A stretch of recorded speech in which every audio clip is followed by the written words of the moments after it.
Everyone who is breathing, please raise your hand. No, I'm just kidding. I'm here to tell you a story about breathing, and more specifically, it's a story about the benefits of carbon dioxide. I've always thought that carbon dioxide is the bad guy. And yeah, sure, too much is not good, but too little is just as bad. And when I discovered this more than 10 years ago, it immediately changed my life. I went out for a jog, breathing only through my nose, and I took 2 to 3 times as many steps on the exhale as on the inhale.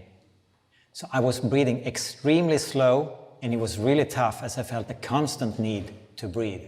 But the reward, it came afterwards. When I came home, I sat down at the kitchen table, and 3 hours later, I found myself still sitting there. I was in a total state of bliss.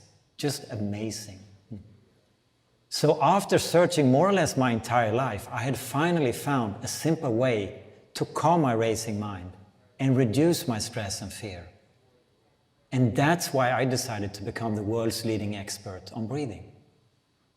Before, I ran a successful IT company, but it didn't really bring me true happiness. So when I discovered the power of our breath, I was so excited that I gave up everything. My social life, I sold my house and scaled down, and I even lived for 6 years without a salary, just to dedicate myself to learn the ins and outs of breathing and spread this knowledge to the world. Sometimes the solution is just beneath our nose. I found a solution to happiness and harmony in my nose.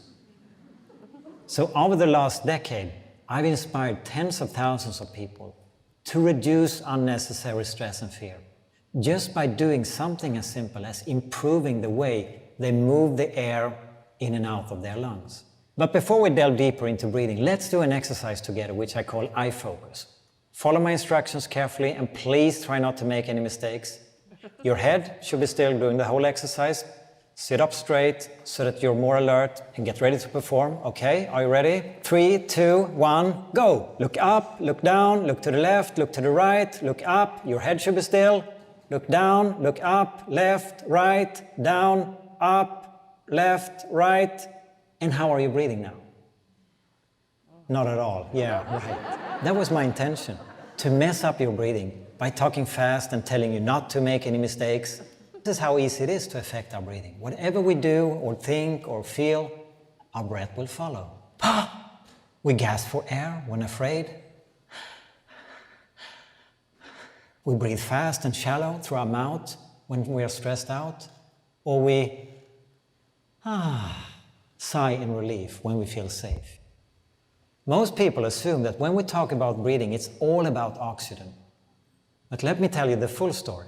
When we inhale, we take in oxygen, and when we exhale, we breathe out some of the carbon dioxide produced in our body. But in contrast to what we may think, it is not lack of oxygen that makes us take the next breath. It is the buildup of carbon dioxide. And the better we are at tolerating it, the more we can slow down our breathing rhythm. And slow breathing is a key to inner calmness.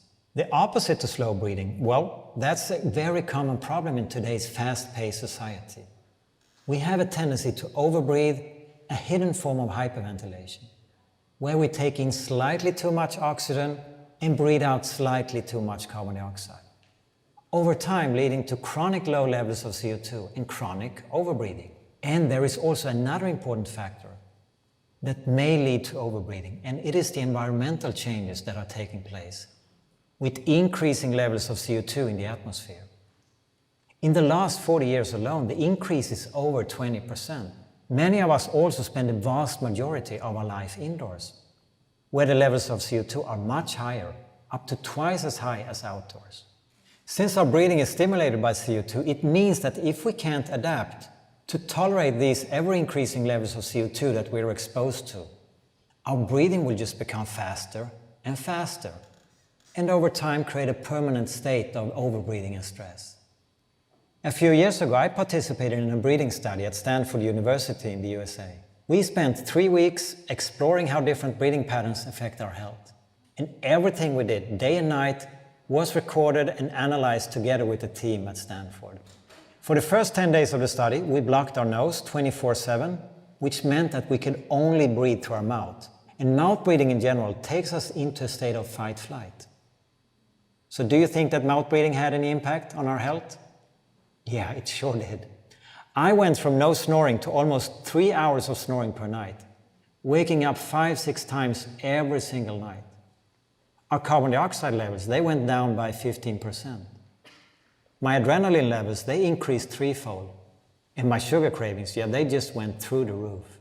And when we were done with the mouth breathing part of the study, we switched to 10 days of breathing low and slow through our nose, including taping our mouth shut at night. And the difference, it was like night and day. We slept like babies with virtually no snoring at all. And our carbon dioxide levels, they returned to normal. Our stress disappeared and my sugar cravings, they went away completely. It was indeed a profound experience to witness firsthand what a huge impact the way we breathe has on our health. Overall, we felt absolutely awful when our nose was blocked. But what don't you do for science, right?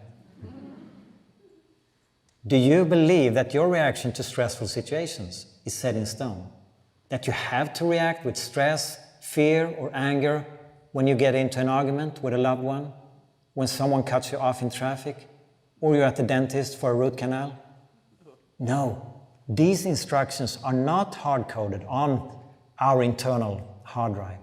It is possible to upgrade them and change our reaction by changing the way we breathe. Here I'm illustrating this when being exposed to cold water.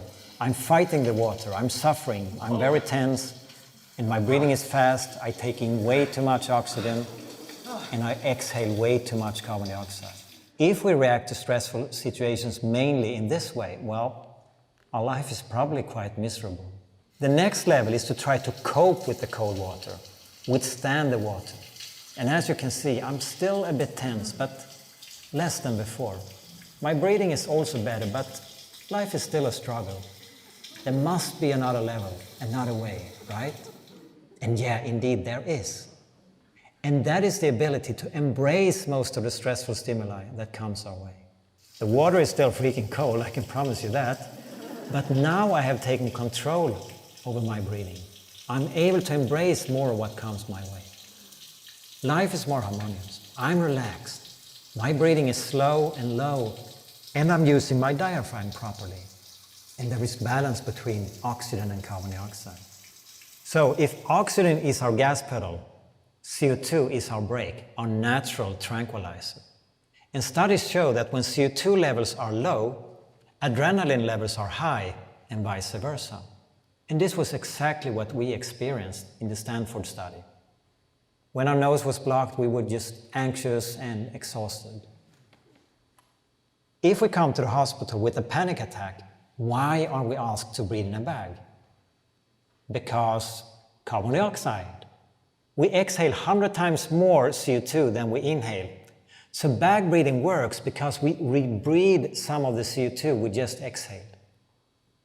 And when the CO2 levels increase, the blood vessels, they open up so that the stressed, panicked brain, starved of blood and oxygen, can get more oxygen and start to wind down and relax. The connection between breathing on the one hand and stress and fear on the other hand is very, very close. My absolute biggest fear used to be public speaking. I absolutely hated it and avoided it at any cost. Now I just love it and it's a vital part of my job. So what can you do to take charge of your breathing and reduce your stress and worry? Well, I like to share 3 of my favorite breathing tips that you can easily try out. Number 1, walking meditation. You just go out for a walk while only breathing through your nose and take twice as many steps on the exhale as on the inhale. Simple, right? Number 2, taping your mouth shut at night. This ensures nasal breathing while asleep, which promotes deep sleep, relaxation, and recovery. You can tape either from side to side or from your nose to your chin. And you may want to try it on for a few evenings first, just to get used to the sensation before taping at night. And number 3, the breathing anchor. When you are under stress, you just shift your focus to your breath and your lungs. Close your mouth and focus on your exhale and make it twice as long as your inhale. While at the same time, imagine an anchor that sinks lower and lower and lower into your body. So, in conclusion, your breath is a true superpower. And when you master it, you'll be able to live without unnecessary stress and fear. And ultimately, you will master your life. Thank you so much.